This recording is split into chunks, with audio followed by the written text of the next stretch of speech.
Hey guys, welcome back to the Kool-Aid Podcast. Welcome back to another video. Welcome back to another latest news video. On today's video, we're going to be talking about Luis Diaz. We're going to be talking about Vitor Roque, and we're going to be talking about Ter Stegen because there are a couple topics in which I did want to discuss. But the first topic of the day, well, actually, before we get started on that, guys, make sure to follow me on all my social media platforms. Everything's posted down below in the description.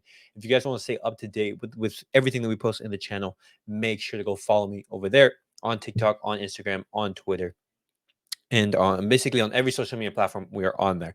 If you guys want to hear our longer formatted videos, our debate videos, our challenge videos, just go over there on Spotify or Apple Podcasts. The videos are there as well.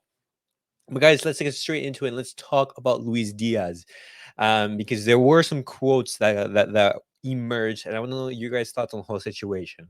But Luis Diaz to Barcelona, yes or no? That is what I want to know. But let's talk about it. Luis Manuel Diaz. This is Luis Diaz's father. Thankfully, I don't know if you guys are aware, but Luis Diaz, his father was actually just recently kidnapped, and luckily his father, did not receive any harm. The police were able to basically rescue him. But right now, Luis Diaz's father, Manuel Diaz, he is perfectly okay, and that's good news. And recently, Luis Diaz, he played against Brazil, in which he scored a brace. Fantastic and beautiful scenes. In Colombia. But after that game, the media, they basically interviewed his father, and these were his words. Barcelona links, he hasn't told me anything about Barca, but Luis is a fan of them, and his dream is to be a Barca player. If the opportunity comes, he wouldn't have a problem to join Barcelona. And this is reported by Win Sports TV.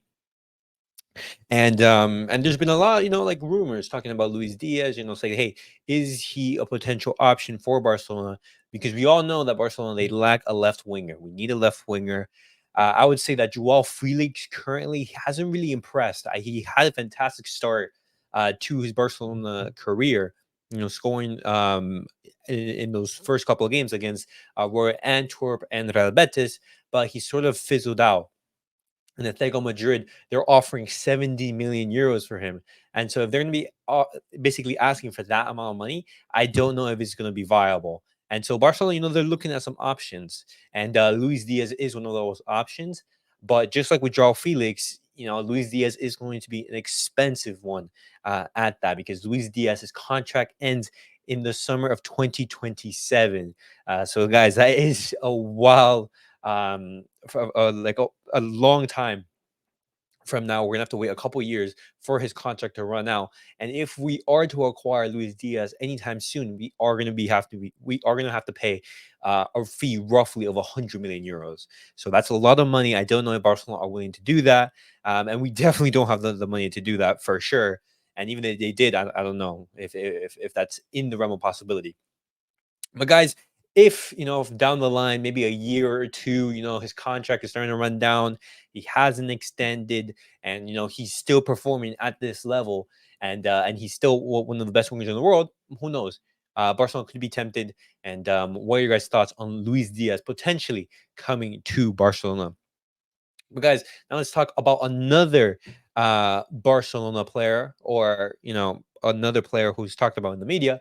It's Vitor Roque. There are some people who pronounce the name Vitor Roque. I know that's how you pronounce it. I know some other people pronounce it Vitor Roque. Just whichever pronunciation is easier for you. But this is a news reported by Revelo. FC Barcelona don't want to rush the arrival of Vitor Roque due to his injury at the end of September. This, along with their financial situation, could change their plans and postpone Roque's arrival to the summer, even though Xavi desires to have him starting in January to compete with and learn from Lewandowski. It doesn't solely depend on Xavi and Deco. Continuing on about the news, this is Barcelona rules out the arrival of Vitor Roque in January. It is very difficult to make space in financial fair play, and this is reported by Rack One. And so, what does all this mean, basically? Well, what this means is if these news reports are to be believed and are to be true, Barcelona have taken the decision, to postpone his arrival. And we all wanted him to come in January, but due to some limitations, due to financial fair play, and due to his injury, which he picked up in September, Barcelona are taking the approach of saying like, hey, let's have him come in the summer and make basically spend whatever space we have in the January transfer window in a midfielder. I don't know if I have this right here, but Barcelona, we activate one of the levers recently from Libero. We are to receive 40 million euros. And if that happens, Barcelona, they're looking to sign a midfielder instead of bringing Vitor Roque in. But that's something separate. But looking at the situation how it is right now, Vitor Roque, he most likely he isn't going to come in Barcelona. There's been a lot of news, recently just saying like, hey, is he coming? Is he not? He's coming. He's not. But my personal opinion on this whole situation is I want Vitor Roque in as soon as possible. If Barcelona they receive that money from Libero, one of our levers that we just activated, I want Vitor Roque. I want him in because he could be very instrumental in basically the tail end of the season. We need his goals. We need his clinical finishing. And I personally, I think in the midfield we're perfectly fine. If it wasn't for the injuries, we would be fine in the midfield. I know that DM position is an option that we do want to reinforce. However, I still think that Vitor Roque is a better option than the midfielder. But guys, I want to know your guys' opinions on this. If Vitor Roque does not come in the January, he'll be coming in the summer. What do you guys make of that? How do you feel about that? And if Barcelona were to spend any money that we receive from Libero, which is roughly around 40 million euros, would you guys be in favor of signing a midfielder? And that midfielder would most likely be a pivot, to basically reinforce that and bolster that midfield. Just personally, I don't think that that would be the best option. I would much rather see our attack be reinforced, as that is one of the weak points in Xavi's team. But guys, now let's talk about Ter Stegen, because Ter Stegen, breaking news, Ter Stegen leaves the German camp due to a back injury and will return to Barcelona. Ter Stegen has picked up an injury. However, the reports have come out that it's nothing too serious. This is reported by Fabrizio Romano. Nagelsmann, Marc-Andre Ter Stegen will miss both games with the German national team, of course. He will fly back to Barcelona tomorrow. I hope he'll be fit soon and get back to the pitch with his team. Now, I don't think this is anything to basically, worry about or be anxious, because news has come out that he is fine. It's just like a small knock that he picked up in training. But I want you guys to know that Ter Stegen has been injured in the national team.